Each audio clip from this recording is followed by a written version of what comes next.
आपको रोकेंगे। इस वक्त की बड़ी जानकारी आपको दें, सीएम आवास से ललन सिंह, विजेंद्र यादव बैठक से बाहर निकले। श्रवण कुमार, संजय झा भी अचानक से बाहर निकल गए।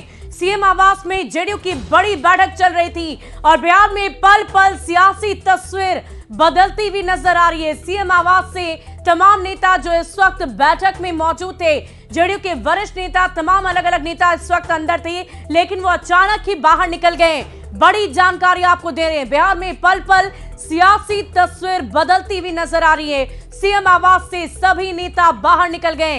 ललन सिंह, विजेंद्र यादव, श्रवण कुमार, संजय झा अचानक ही इस बैठक से बाहर निकल आए हैं। इस बैठक में क्या कुछ हुआ, इसकी भी जानकारी आपको, ये तस्वीरें हम आपको दिखा रहे हैं, तस्वीरें भी दिखाएंगे आपको कि वहां से कैसे विधायकगण बाहर निकले हैं। लेकिन उससे पहले एक रिएक्शन ले लेते हैं, पटना से हमारे संवाददाता जुड़े हुए हैं, तो तस्वीरें हम आपको दिखाएंगे। लेकिन इस वक्त बड़ी जानकारी आपको दें, बिहार में पल पल सियासी तस्वीर बदलती हुई नजर आ रही है। जेडीयू की तरफ से अहम बैठक रखी गई। मुख्यमंत्री आवास पर जेडीयू के तमाम नेता मौजूद थे जो इस बैठक में शामिल थे, लेकिन वो अचानक ही वहां से बाहर निकल आए हैं। इधर आरजेडी की भी बैठक चल रही है, बहुत ही महत्वपूर्ण बैठक, और हमारे संवाददाता आनंद हमारे साथ इस वक्त जुड़ चुके हैं अधिक जानकारी के साथ। आनंद, क्या जानकारी है, इस वक्त अचानक ही सभी विधायक बाहर निकल गए? तो एक बार फिर से आनंद से जुड़ने की कोशिश करेंगे, हम फिर से कोशिश करेंगे, लेकिन उससे पहले हम बड़ी जानकारी आपको दे रहे हैं। मुख्यमंत्री आवास पर तमाम जेडीयू के विधायक मौजूद थे, उनके साथ बैठक चल रही थी। आज ये बैठकों का दौर लगातार जारी है और इसी बीच सीएम आवास में जो भी बैठे हुए विधायकगण थे वो बाहर निकल चुके हैं, यानी कि ये मुख्य बैठक जो थी वो खत्म हो गई है। ललन सिंह, विजेंद्र यादव बैठक से बाहर निकल आए और इस पूरी खबर की अधिक जानकारी के साथ एक बार फिर से हमारे संवाददाता आनंद हमारे साथ जुड़ गए। आनंद, क्या जानकारी है, अभी अभी सभी विधायक अचानक बाहर निकले? देखिए, विधायक नहीं, मैं आपको बता दूं सुबह की जो जेडीयू के कोर कमेटी के लोग हैं, संजय झा, अशोक चौधरी, ललन सिंह, विजेंद्र यादव, श्रवण कुमार, अब से कुछ देर पहले लगभग 1 से 1.5 घंटा पहले उन लोगों की मीटिंग शुरू हुई थी और लगभग 1.5 घंटे तक की मीटिंग चली और मीटिंग के बाद तमाम जो बड़े नेता थे अपने अपने घर रवाना हो गए हैं। लेकिन आज ये जो महत्वपूर्ण बैठक थी 1.5 घंटे की, इसमें कई सारे महत्वपूर्ण बिंदुओं पर चर्चा हुई और वर्तमान राजनीतिक की स्थिति है उस पर लगातार चर्चा हो रही थी। और सबसे महत्वपूर्ण बात है कि अभी बैठक का दौर जारी है और सबसे महत्वपूर्ण जो नजरें टिकी हुई हैं आरजेडी और जेडीयू की तरफ, बीजेपी पर भी नजरें टिकी हुई है, लेकिन जेडीयू की रणनीति क्या होगी आने वाले समय में, जो कई तरह की चर्चाएं चल रही है उस पर क्या असर पड़ेगा, इसको लेकर इस बैठक को बेहद महत्वपूर्ण माना जा रहा है। और जेडीयू के वो तमाम बड़े नेता मौजूद थे इस बैठक में, हम जानकारी इकट्ठा करने की कोशिश कर रहे हैं, लेकिन राजनीतिक हलचल बेहद तेज। एक बार हम आपको तस्वीर दिखा रहे हैं जहां पे मीडिया कर्मियों की भी हुजूम उमड़ी हुई है एक अन्य मार्ग के बाहर। हमारे साथ ब्रज सर भी मौजूद है। ब्रज सर, जो राजनीतिक घटनाक्रम है, बीजेपी की बैठक अलग चल रही है, जेडीयू की बैठक अलग चल रही थी जो अभी खत्म हुई है, और आरजेडी की बैठक चल रही है, क्या लग रहा है कि जो तस्वीर, जो संशय कुछ है क्या, अभी कुछ दिख रहा है आपको संशय? देखिए, बीजेपी और जेडीयू के बीच में संशय फिलहाल नहीं है।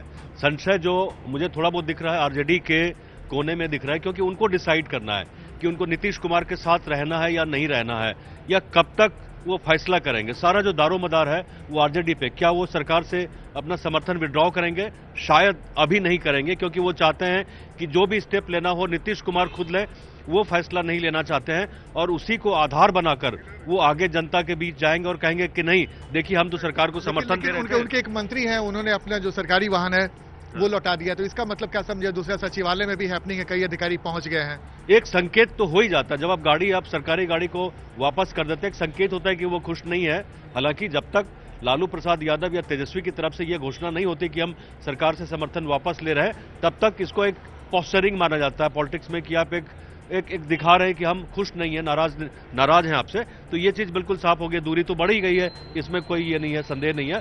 और बीजेपी और जेडीयू दोनों अपनी अपनी पोजिशनिंग कर रहे हैं, क्योंकि कई तरह की चर्चाएं चल रही हैं। खबर ये भी है कि कांग्रेस के विधायक टूट सकते हैं, कभी कभी जेडीयू के विधायकों को लेकर भी चर्चा हो रही है।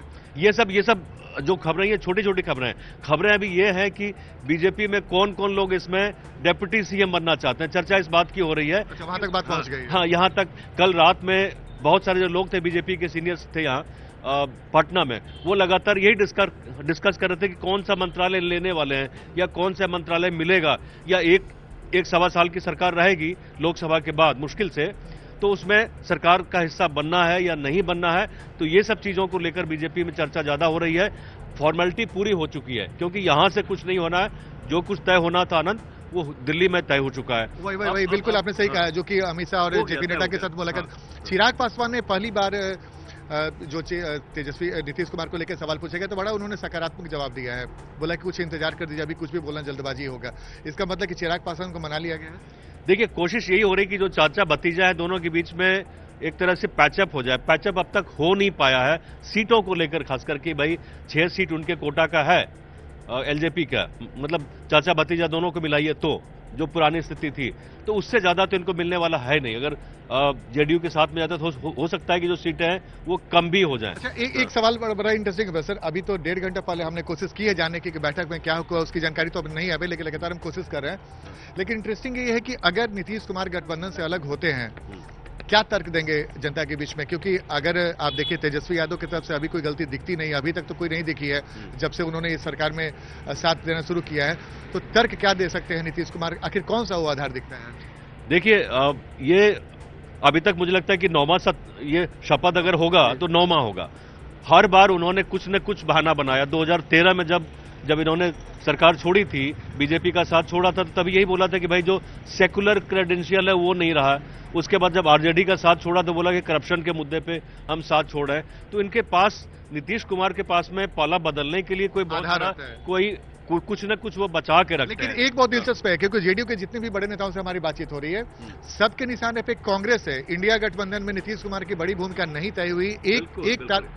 बिल्कुल सबसे बड़ी बात यही है, और ये मार्के की बात है कि जिस तरह से नीतीश कुमार को माना जाता है कि भाई वो जो ये पूरा आइडिया था महागठबंधन का उनका था, और लगातार वो शुरू से ही जब मई और जून में बातचीत हो रही